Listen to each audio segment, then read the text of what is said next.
Gemini, welcome to the April reading. This is for Gemini, Sun, Moon, Rising, Midheaven, and or Venus, but anybody that clicks on this video is welcome to stay. Coming into the month, you guys are starting out with some pretty heavy energy, right? You have the Moon card, followed by the King of Swords. The gift of you guys is that as soon as somebody feels like they have gotten the hang of who you are, they get the gist of who you are, they feel like they understand, and part of my stomach, they understand who you guys are, you shift gears. It's like, oh, but no, that's not, you thought that was it? No, that's not all. Take a look at this, right? Let me show you this. Let me tell you about this.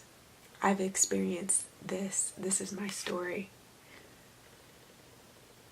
You guys have stories upon stories upon stories that most people just don't even know how to believe. It's like never-ending story. You really draw attention to you in that way by being such flexible beings. A lot of people, and even myself at one point, attributed the Swords energy to being inflexible. But to me, that's more so of like Nine of Coins energy, with being stubborn and so set in your ways. And by the cards, you mature. You mature to the level of the King of Coins energy, where you really do things based off of common sense and being more wise. Okay, and you really hold on to what it is that you believe or what it is that you're doing. You don't care if it's the wrong way. You'll handle it when you get there, and then you'll try it another way, but you want to see it through. Swords energy, it's air, and air is everywhere in all things. It has no shape. It's not something that can be boxed in. Just like water, it has no real shape.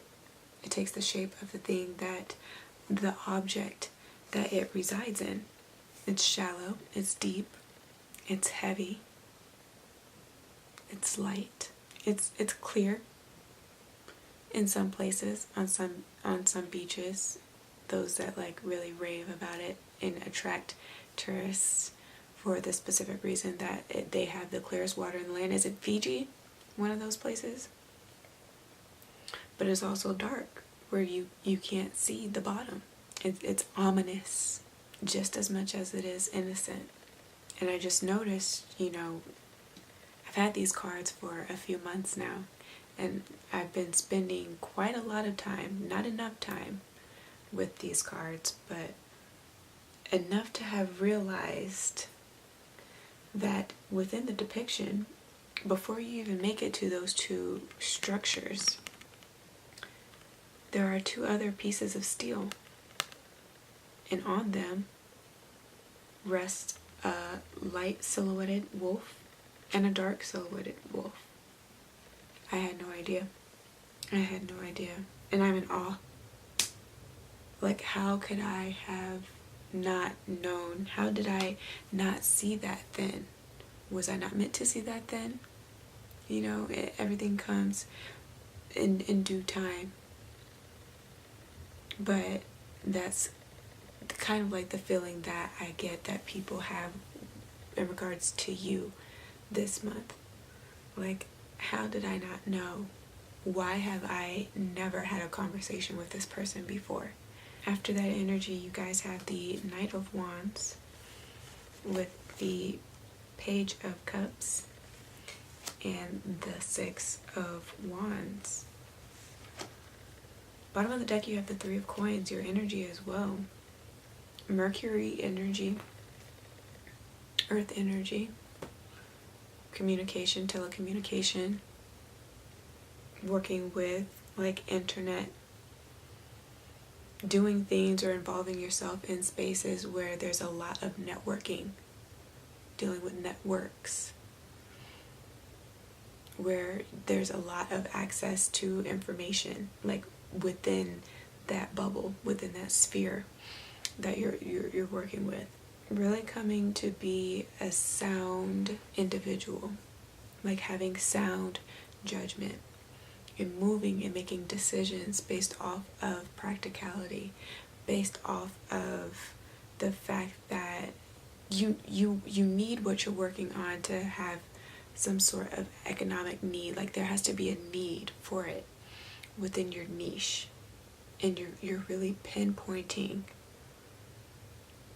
what that is for you this month, but really making a statement. Your presence makes a statement this month. The things that you say may catch people off guard, catch people by surprise, because this is quick, fast fire energy. It's reactory energy, so it garners some reaction that's really well received, that grants you more popularity, more exposure. You can be in the spotlight for something that you do. The Six of Wands, it kind of looks like a crowd surfing type of card, like he threw himself out into the crowd after giving like a sick performance. But this can also just be uplifted energy. You feel supported. Virgo's house is in the sixth, which is all about service, harmony, reciprocity, security. Six is all about jobs that they're kind of like dead-end jobs, part-time jobs, things that you have to work that can help you or instill certain skills within you that you need to do the thing that you ultimately want to do. Everything, again, is for a reason. So you having to work at McDonald's is for a reason. You're there to learn how to be efficient and move fast. If you get promoted to like a team lead, you're there to learn how to count money, how to deposit money, right? How to set enough aside, how to count inventory, understanding what that is like. As you sell units, you can then relate it back to this job. As you sweep and clean, working on maintenance, understanding that you always have to have some sort of organization, that the facility can run at its best, that it's always running under the legal requirements that is needed for it to run, passing those inspection codes. There has to be a certain level of upkeep. Okay, you're learning those things at McDonald's. You're also learning customer service and interpersonal skills. Any type of retail job. If you work at Charlotte Russe, well, they're closing. But Forever 21, Gap, Zara, Louboutin. If you work for BCBG, Nike, I don't know, I don't care. Just in the mall, you do cosmetic sales. You work as are they called estheticians? Work in beauty sales, like doing lashes and stuff like that, working with hair. You're getting the baby steps, learning textures, learning the different lengths, learning the different types of installations. Okay, everything is a stepping stool. You are learning to get to that ultimate goal of owning your own beauty supply, owning your own business one day, owning multiple businesses. You want to be an entrepreneur. So you're working in this sixth house on those things that you need to help you be a better, more well-rounded and equipped, prepared individual for what it is that you ultimately want to do. Needing to seek higher education, take some more classes with this energy, and seeing success with that over the long run, like in the long run. I don't even know, I can't really speak properly. Mercury retrograde has just thrown me off, but y'all know what I mean. Even though it's Aries season, you guys are going to have a very big moment, and I feel like you don't get a lot of these. So do take advantage when you feel it and you have that. I feel like it's going to heal a lot of the loneliness that you may have been feeling for a while. Feeling like an outsider or outcast, feeling misunderstood. Just being sad, and that's okay, and being in that space for a while, you find yourself in the right place at the right time to get that sense of joy back, that sense of faith back, to feel that appreciation, to feel even more inspired to continue doing what you're doing, that you're headed in the right direction, that you've been on the right path. Okay, it gives you fervor as you feel favor. So getting rid of any sense of helplessness or hopelessness this month, working within those concepts and or better understanding those concepts. Again, that everything fluctuates is what I'm getting with this moon energy. Moves in waves and cycles. I'm hearing soundboard,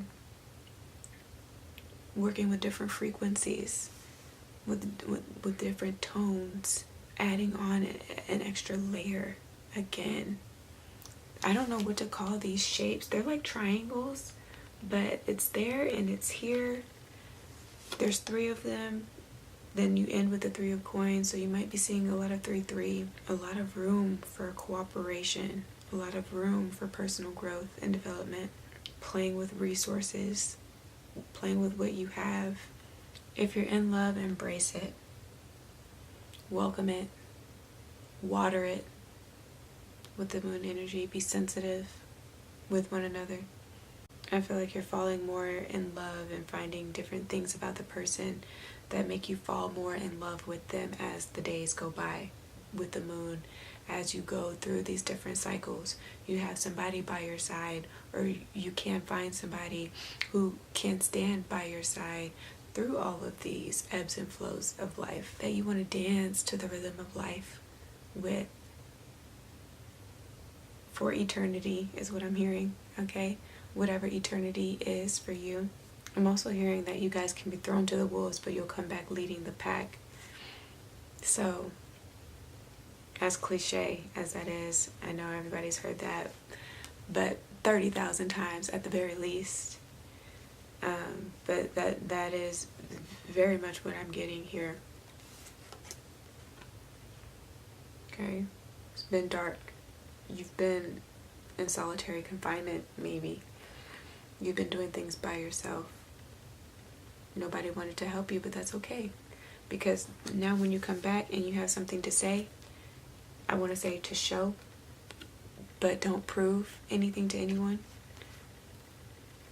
But now that you have something to say, now that you have advanced and you've made your mark and you've established yourself as a powerful individual, especially in work, right? Now you are successful. They can't ignore you. And you love that you can say that you didn't have to depend on anybody, that you got it on your own. So nobody can ever throw it in your face and make it seem like you ever owe anybody anything for doing it for yourself. Appreciate the people that are trying to be supportive, though. You have to understand, as you gain a following, as you become more popular in life, as you climb that social ladder, if it's just socially or on a professional level, you have to understand that there are going to be people that come into your environment that had no awareness of you. Okay, so don't fall into that ego self and be like, oh, you weren't around when I was down and out. You weren't there when I was drowning, when I was in deep need, when I was most vulnerable. Okay, nobody was there to patch my wounds or help me.